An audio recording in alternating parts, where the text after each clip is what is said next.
What's up, everyone? This is Blake from Teeth, and you're listening to the FANTASM Podcast. Phantasm.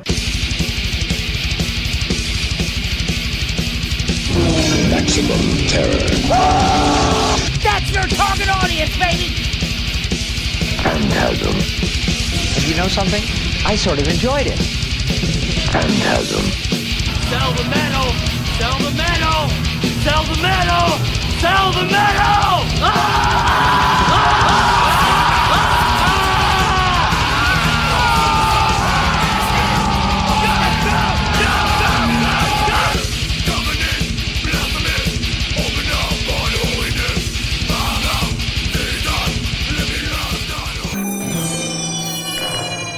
Phantasm. Hey, this is Dr. Vincent West, medical doctor of the Phantasm Podcast. We've got Blake from Teeth today, and he's going to be talking with us about biblical worship of violence, their new release from Nuclear Blast, which looks like it drops here in July, or at least this vinyl does. Is it different than that, Blake, or did I get that right? No, the album's dropping at midnight tonight. All the physical releases will be available in July, just the way record plans are backed up right now. Okay, That's just how she goes. Cool. Gotcha. Well, people can check it out. So, real quick, tell me how you got involved with the band Teeth. Chris, who is guitars in Teeth, him and I have been friends for well over a decade, and we used to be in separate bands and used to tour a lot of the same circuit together in our respective bands. We just became really tight over the years, and there was a moment in time where a singer of his old band got ill, and they asked me to come up and do some shit with them to fill in. So I feel like the respect between the both of us always been mutual, and I think it was just a matter of time before him and I collaborated on some shit. So in 2019, we were kind of just, going back and forth, and with the idea, we both weren't doing anything creatively, so we both we're going back and forth on the idea of maybe potentially doing something together, and we just started sending some shit back and forth and realized that we missed having this outlet in our lives, especially one that's this heavy, and we had some pent up shit we needed to release. We started messing around in 2019, and it kind of snowballed pretty quickly, and then it became Teeth almost immediately, and we just kept writing, and we loved it. It's been awesome. Incredible. So let's run through a biblical worship of violence. So what can you tell us about track 1, We Eat Our Young? What about that one?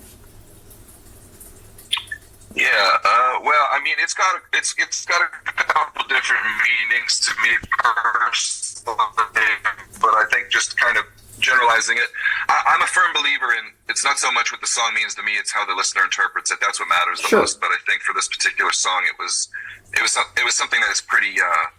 It was during a pretty rough patch in my life, and I was having these reoccurring nightmares, which I guess would probably be the foundation of where the song lyrics came from. But ultimately, it was just like I was harnessing a lot of "fuck you" energy. Okay. And usually, when I get fixated on something, I kind of get hyper focused on it, and I kind of that works to my benefit because it's a great time for me to write. And out comes lyrics. I think it took me about 15, 20 minutes to write the bulk of the lyrics. And kind of pass them along to Chris, and he had already had the structure of We Eat Our Young ready to go. So we did what we always do. We lock ourselves in a studio for a few hours and throw shit at a wall and see what sticks. And out came We Eat Our Young. It was it was ultimately something that just had a lot of anger behind it, a lot of sadness, a lot of confusion.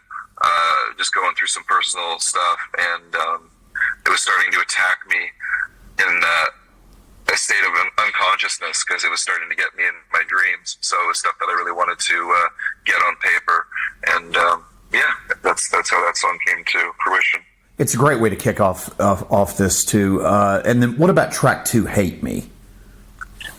Hate Me just deals with like a lot of it's basically like a commentary on the last few years and everything that our society has underwent with COVID and restrictions and racism and hatreds and equality, just everything. It's basically another song that just says fuck you to it all, and just kind of hopefully inspires somebody to let out that kind of negative energy that they've probably been harnessing deep down. Oh, sure. Yeah, it's that killer track. And then track 3, Pig Virus. Pig Virus was kind of a personal jab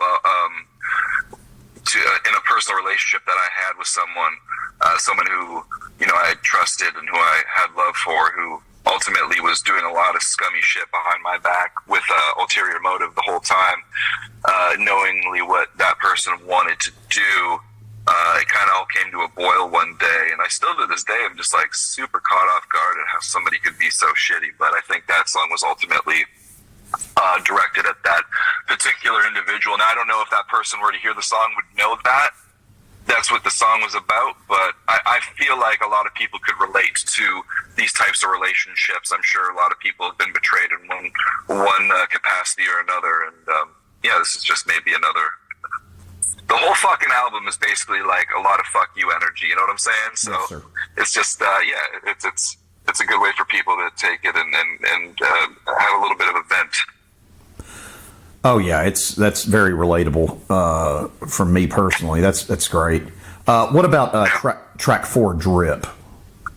Yeah, track 4 deals with some addiction issues that I personally had gone through in my life.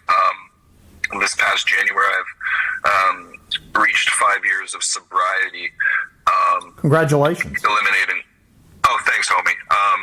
Eliminating a lot of drugs and alcohol, all of it actually. Drugs, alcohol. With that came I quit cigarettes and weed, and now I'm just like a coffee fiend, which I guess is like whatever, but better than all the other shit I was doing for sure. So Drip is kind of like a reference to doing cocaine and all that fun stuff, or snorting any kind of powder that eventually would drop into the back of your throat.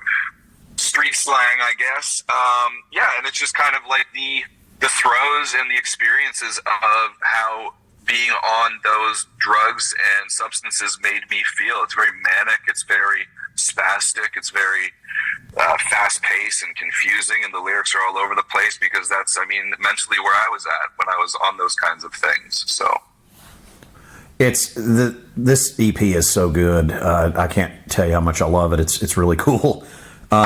Thanks, and I appreciate you sharing on all those. Some very personal things throughout the EP. So what about the last track? Let's see, Eyes, Horns, Mouth.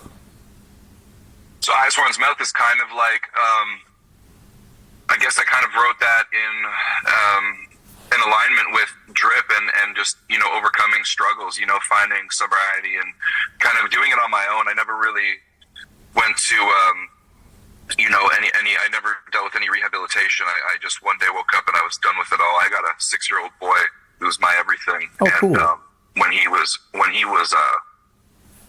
about 1 and a bit, I was still kind of in the throes of my addiction, but he was starting to become old enough where he could start to comprehend, or at least my fucked up head made me feel like he could comprehend that Dad was kind of a little bit off.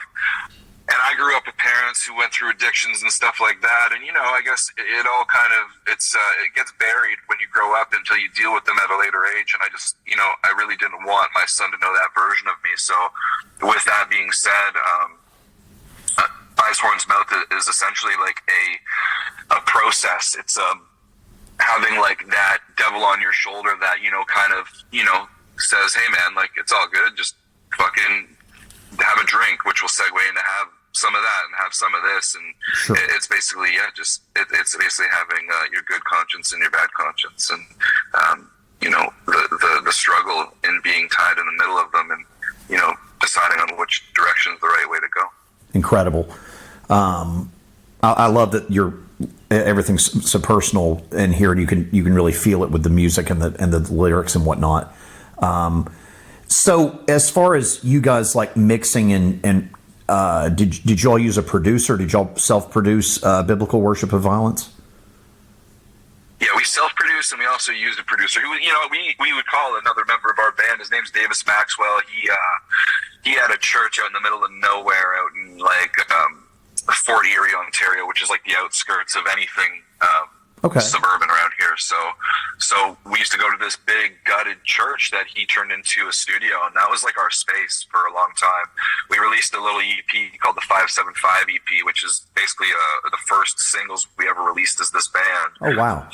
And 575 was actually the address of the church, so that was kind of cool. a little tip of the hat to that space that unfortunately is no longer there. But Davis Maxwell, he actually played drums on this EP, this album, The Biblical Worship of Violence. He was the producer and drummer extraordinaire, and we fucking love him so much. We still just out of the blue, like, we'll be driving, not a word will be said, and one of us will just pop and be like, how fucking great is Davis? You know, like, we love him. We can't sing his praises enough. And yeah, we consider him a member of the band, even though he's not officially. To us, he is. So, yeah, we worked with him, and I don't see us ever not working with him in the future in some capacity. Excellent, excellent. And what about the cover art? I really like the cover art for the EP. Can you tell us about that?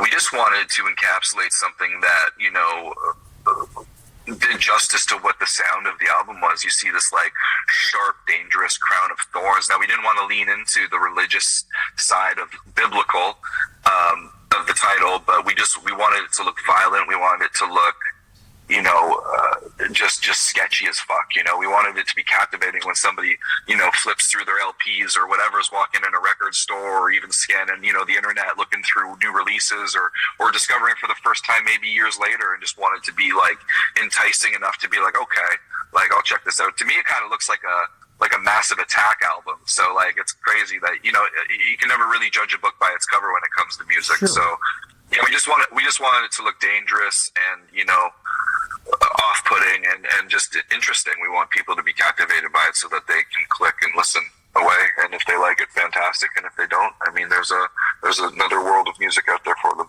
Excellent, excellent. And then, are you all already working on a follow-up to this, or? Yeah, we're always working. We got a ton of demos and stuff in the bag. We actually were just talking the other day about how we're going to ride this week and with the release, and, you know, relish in this time that it took for us to get here. Sure. It's been a while since this album's been completed, and then after that, we're planning on just going back to work and demoing out some new stuff, and hopefully maybe releasing a single sooner than later, and then going to work on the LP. Incredible, man. The full length, yeah. Awesome. And then this, I guess, is kind of a weird question, but I'm just curious. Do you guys, as far as doing live shows, would you rather be on a tour, or would you rather be doing, like, festival stuff like in Europe? Do you have a preference? Festivals, dude. Festivals? Yeah, festivals, okay. For sure. Festivals for sure. But I got nothing wrong with the tours either. I mean, it all has its benefits. It all, yeah, it's all special. I think,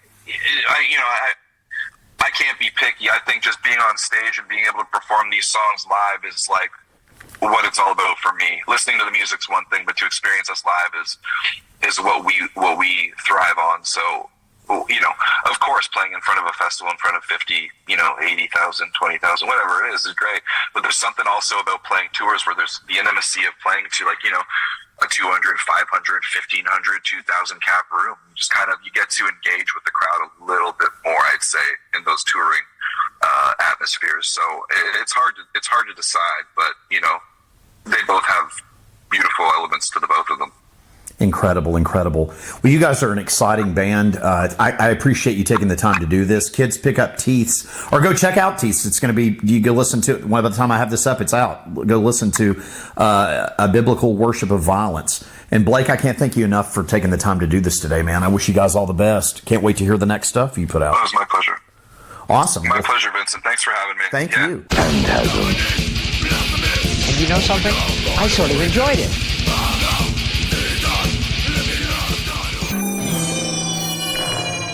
Phantasm.